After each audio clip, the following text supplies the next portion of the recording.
Hello, Roger. Hello, Janine. We are here at the primary school Gabler in Zurich.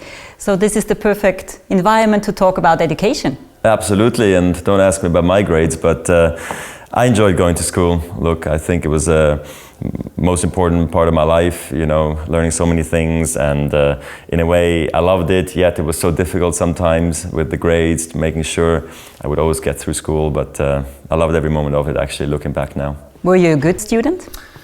I think I was okay, you know. I think I enjoyed the friendships we had. I learned a lot, and I always had great teachers that I was very thankful for. What would have been the best learning and stimulating environment for yourself? Well, I think, you know, for me, having sports involved in some shape or form, so for me to just sometimes mentally quickly to be able to let go. And I think that's where the short breaks were really important, to go outside, have a run around outside, play soccer, go play table tennis maybe, then come back into school and then focus again. But I think I needed that balance more than maybe other students. So 15 years ago, when you started the foundation, you've chosen the cause of the foundation to be promoting children living in poverty. And the foundation does that through education. It could have been in other ways, by health, human rights promotion, livelihood, but we focus on education. Why is that so? Well, I think education really gives you a great opportunity to learn in life. It's good for your health, it's a human right, it breaks the cycle of poverty. There's so many good aspects to it. It maybe makes a family stronger too. Well, you're more aware of things, and all these little things at the end become the most important thing. So talking about education in Africa and Switzerland, where do you see the biggest challenges today?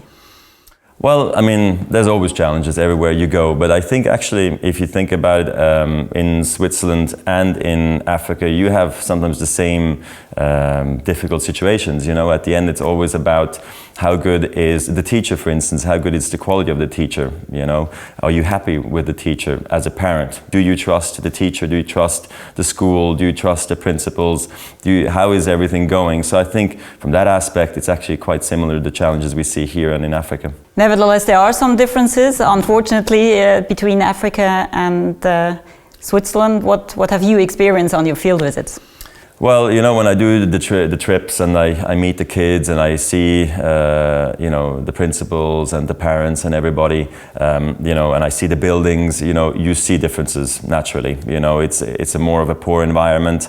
The quality might not be quite the same, yet I see a lot of happy kids. They're wanting to learn, like we wanting to learn here in Switzerland too.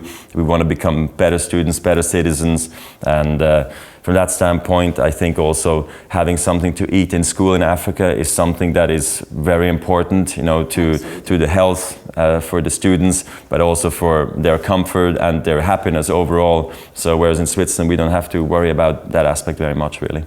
Where do you see the challenges in Switzerland in education? So I think in education in Switzerland, the difficult part for families that don't have all the possibilities, you know, is actually from 0 to 5, really. Before you go into school, that you have to pay for pre-K, you have to pay for all, you know, all the creche, all these things are not given to you. They're subsidized, okay, but it's not so simple. So from that standpoint, I think there we could make progress in Switzerland still. And then after school activities, you know, are very expensive in Switzerland. And that's, I think, where we come in as a Roger Federer Foundation as well, to try to make a difference there for the kids that are not as good off as other kids here in Switzerland. Absolutely. In the last period for the foundation, we focused more and more on early childhood care and education. And you are actually one of the biggest supporters in the board of trustees. Why did you choose more and more to become younger in your target group? Well, I see it now as a dad myself personally, you know, the amount of things you learn from 0 to 7 years old, let's say, are just incredible. My girls are 8 now, my boys are 3.5 now. And I mean, I know it's simple things, but learning how to walk, how to talk, you know, how to eat by themselves, become self-sufficient. It's an amazing just growth to see your child grow like this, that I've gotten more and more inspired to actually give my kids or any kid in the world, you know, who I can support, a opportunity to learn a lot in that age. That is why we have chosen to launch a big 10-year initiative in Malawi to change really the landscape of early learning in the country.